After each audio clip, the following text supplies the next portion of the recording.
Nagmistulang dagat ang malaking bahagi ng Pagalungan Maguindanao del Sur matapos ang matinding pagbaha dulot ng pag-ulang hatid ng hanging habagat o southwest monsoon. Batay sa pinakahuling ulat ng Municipal Disaster Risk Reduction and Management Office sa pamamagitan ng kanilang Operations and Warning Officer na si Anwar Mukalam, abot sa 11,000 na pamilya ang naapektuhan ng pagbaha. Kabilang sa mga barangay na labis na napinsala ay ang Barangay Layog, Linandangan, Damalasak, Galakit, Poblasyon at iba pa mga lugar.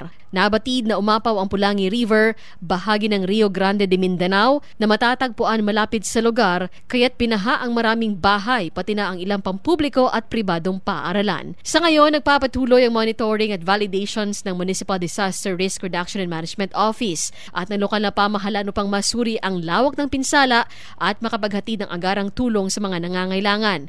Naglabas naman ng babala ang MDRRMO sa publiko na manatiling alerto, maging handa at sundin ang mga anunsyo at kautusan ng lokal na pamahalaan upang matiyak ang kaligtasan ng lahat. Kaugnay nito, inihayag ni Erma Maungko, ang VAUSI officer ng Barangay Layog, na patuloy silang umaasa sa karagdagang suporta mula sa lokal na pamahalaan at non-government organizations, lalo na para sa mga batang labis na naapektuhan ng kalamidad. Umaapila rin si Maungko ng kooperasyon mula sa mga residente na huwag na hintaying lumala pa ang sitwasyon bago lumikas. Samantala, abot naman sa 300 na mga pamilya mula sa Barangay Kayaga sa Kabakan ang lubog din sa baha dahil sa sunod-sunod at malalakas na pag-ulan.